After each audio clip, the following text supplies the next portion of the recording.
우리는 오늘 예수님의 예루살렘 입성을 기념한 데 이어 순환복음 말씀을 들었습니다. 오늘 축복받은 성지는 지난 주일에 저의 동창 박재준 신부님이 계신 도고 성당에서 나눠주신 건데요. 본당 사목위원들께서 가서 받아오셨습니다. 댁에 가져가셔서 십자가 고상 뒤에 걸어 놓으시면 되는데요. 구세주요 왕이신 예수 그리스도와 그분의 부활의 승리에 대한 신앙의 증거로 내년 제2수요일 전까지 가정에 간직하시면 됩니다. 백성들의 환호 속에 예루살렘에 들어오신 예수님께서는 그러나 제자의 배반으로 붙잡히십니다. 배반자는 예수님을 은돈 30잎에 팔아 넘깁니다. 이는 양 장사꾼들이 주님의 충실한 목자를 은돈 30잎이라는 보잘것없는 금액으로 값을 매겼던 즈카르야 예언서의 말씀을 상기시킵니다. 이어 예수님께서는 메시아의 순환에 대한 구약의 말씀들을 하나하나 성취하시며 죽음의 길로 가십니다. 예수님께서는 당신에 대한 수석 사제들과 원로들의 고발에 아무런 대답도 하지 않으십니다.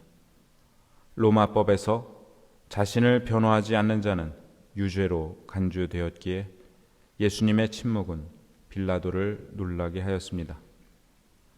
마침내 사형 선고를 받고 십자가에 달리신 예수님을 사람들은 모독합니다. 내가 하느님의 아들이라면 십자가에서 내려와 보아라. 하느님께서 저자가 마음에 드시면 지금 구해내 보시라지. 나는 하느님의 아들이다 하였으니 말이야.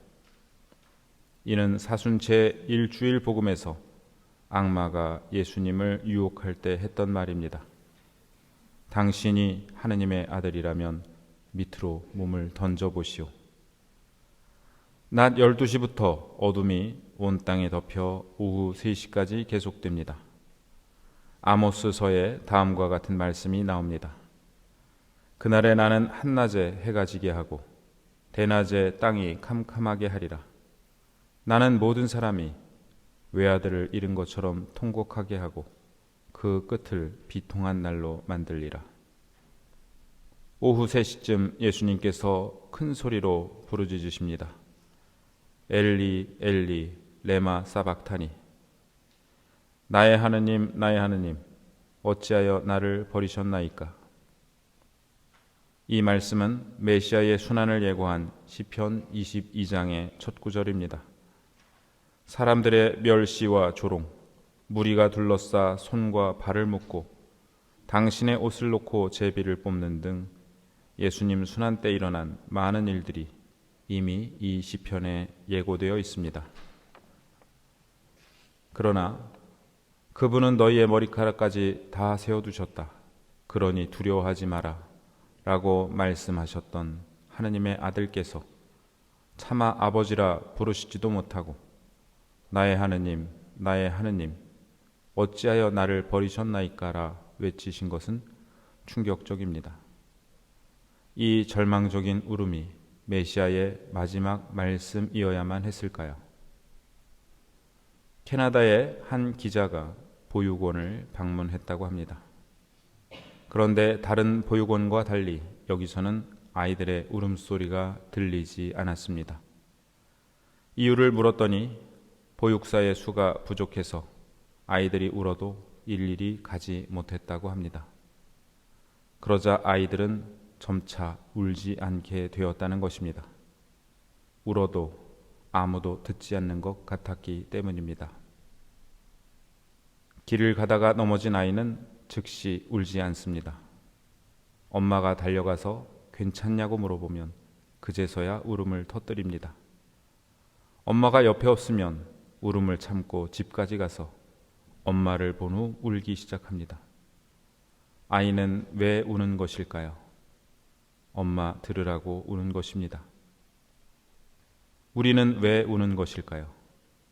누군가 들으라고 우는 것입니다. 어릴 때부터 우리는 누군가 들으라고 울었고 아무도 듣지 않으면 울지 않았습니다. 그렇다면 어른이 되어서는 왜 우는 것일까요? 아무도 없는 곳에서 왜 혼자 우는 것일까요? 누군가 내 울음을 듣고 계시다는 것을 알기 때문입니다. 비록 그분이 보이지는 않지만 누군가 듣고 계시다는 것을 내 영혼 깊은 곳에서 알고 있기에 그분 들으시라고, 즉 하느님 들으시라고 우는 것입니다. 삶의 여러 고통 중 가장 힘든 고통은 버림받음의 고통입니다. 특히 한평생 내가 의지해왔던 대상으로부터 버림받았다고 느껴질 때 그 고통은 다른 어느 고통과도 비길 수 없습니다.